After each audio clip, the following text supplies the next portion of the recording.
வணக்கம். இன்னைக்கு myhome mykitchenல சுலபமாக செய்யக்கூடிய இனிப்பு வகை கச்சாயம் எப்படி செய்யறதுன்னு பார்க்கலாம்.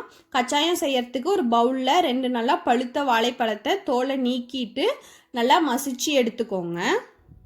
கட்டிலாம் எதுவும் இல்லாத மாதிரி மசிச்சுக்கணும்.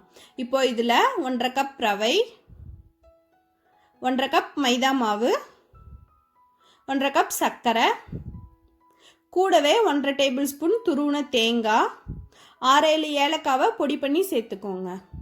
இப்போ இதில் 1.5 கப் அளவுக்கு தண்ணி சேர்த்துக்கோங்க. நம்ம எவ்வளோ ரவை மைதா சர்க்கரை எடுத்தோமோ அதே அளவுக்கு தண்ணியும். இப்போ கட்டிலாம் எதுவும் இல்லாத மாதிரி நல்லா கலந்து விட்டுறணும்.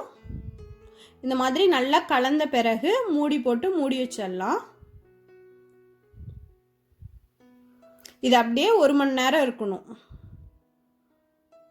1 மணி நேரம் நல்லா ஊறினதுக்கப்புறம் பார்க்கறதுக்கு இந்த மாதிரி இருக்கும். நல்லா கெட்டியாக இருக்கும். சர்க்கரைலாம் நல்லா கரைஞ்சிருக்கும். அப்புறம் ரவையும் அந்த தண்ணியெல்லாம் நல்லா உறிஞ்சி நல்லா கொஞ்சம் திக்காக இருக்கும். இப்போ இதை நம்ம எண்ணெயில் பொரிக்க போகிறோம். நான் சின்ன சின்ன உருண்டைகளாக எடுத்து இப்படி ஓரத்துலேருந்து கொஞ்சம் கொஞ்சமாக எடுத்து சின்ன சின்ன உருண்டையாக எண்ணெயில் விட்டு பொரிக்க போகிறேன். உங்களுக்கு கையில் விடுறதுக்கு கொஞ்சம் தயக்கமாக இருந்துச்சுன்னா ஸ்பூன் வச்சு கொஞ்சம் கொஞ்சமாக எடுத்து விடுங்க. அவ்வளோதான். இப்போ இதை நம்ம பொரிக்க ஆரம்பிச்சிடலாம். அடுப்பில் பாத்திரம் வச்சுட்டு பொரிக்கிறதுக்கு தேவையான அளவுக்கு எண்ணெய் சேர்த்துக்கோங்க. எண்ணெய் கொஞ்சம் நல்லா சூடாகணும். எண்ணெய் சூடான பிறகு கொஞ்சம் கொஞ்சமாக எடுத்து எண்ணெயில் விட்டு பொரிச்சிக்கலாம்.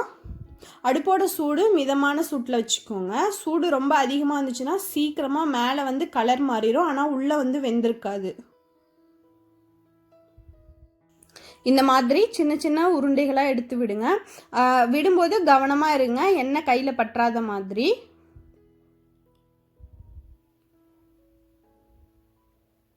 அடுப்போட சூடு மீடியம் ஹீட்டில் வச்சுக்கோங்க.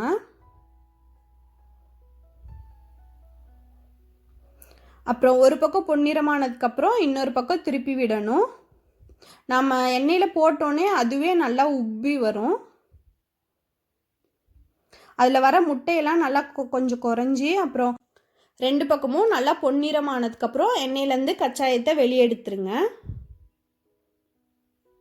இதே மாதிரியே மீதி இருக்க மாவையும் எண்ணெயில் பொரித்து எடுத்துக்கலாம். அவ்வளோதான். நம்ம வீட்டிலேயே செய்யக்கூடிய சுலபமான சுவையான இனிப்பு வகை கச்சாயம் சாப்பிட்றதுக்கு தயாராகிடுச்சு. பார்த்திங்கன்னா தெரியும், உள்ளார நல்லா சாஃப்டாக இருக்கும். வெளியே நம்ம பொரித்து எடுத்த உடனே கொஞ்சம் மொறுமொறுன்னு இருக்கும். அப்புறமேட்டு கொஞ்சம் சாஃப்ட் ஆகிடும். ரொம்ப நல்லாயிருக்கும். இதை நீங்களும் செஞ்சு பாருங்கள். உங்களுக்கு இந்த சமையல் வீடியோ பிடிச்சிருந்தா myhome mykitchen சப்ஸ்கிரைப் பண்ணுங்கள்.